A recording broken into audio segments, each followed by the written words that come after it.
নমস্কাৰ ছাত্ৰসকল, এটা ভাল খবৰ। এই ভাল খবৰটোকে মই আপোনালোকক জনাম বুলি ভিডিঅ'টো বনালোঁ।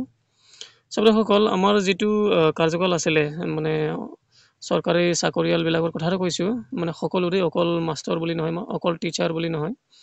গতিকে সকলোৰে যিটো কাৰ্যকাল আছিলে, এইটো মানে 60 ইয়াৰ্ছ হোৱাৰ লগে লগে আমাৰ ৰিটায়াৰমেণ্ট এজটো হৈছিলে, ঠিক আছে, মানে ৰিটায়াৰ কৰিবলগীয়া হৈছিলোঁ।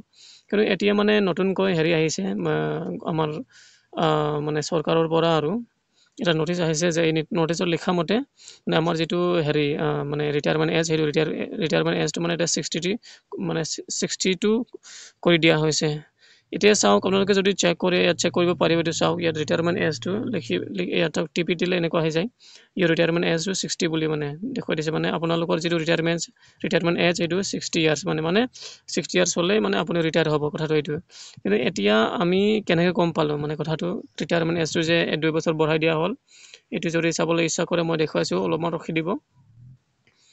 এইটো লগ আউট কৰি দিওঁ। তাৰপিছত মই দেখুৱাই আছোঁ,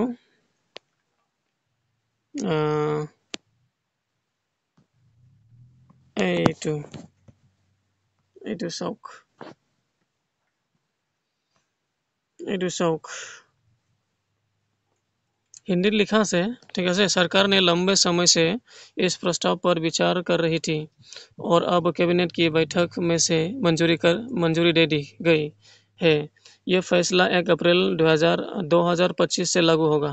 इसका मतलब ये है कि 1 अप्रैल 2025 के बाद रिटायर होने वाले सभी केंद्रीय कर्मचारियों को इसका लाभ मिलेगा। मतलब মানে কথাটো এইটোৱেই যে ইয়াত যিটো লিখা মতে কেন্দ্ৰীয় চৰকাৰৰ অধীনত যিকেইটা চাকৰি কৰিছে তেওঁলোকৰ বুলি কৈছে, কিন্তু যিহেতু কেন্দ্ৰীয় চৰকাৰৰ সেইটো হ'ল, এতিয়া আমাৰো হ'ব, অসমতো হ'ব, মানে কথাটো এইটোৱে।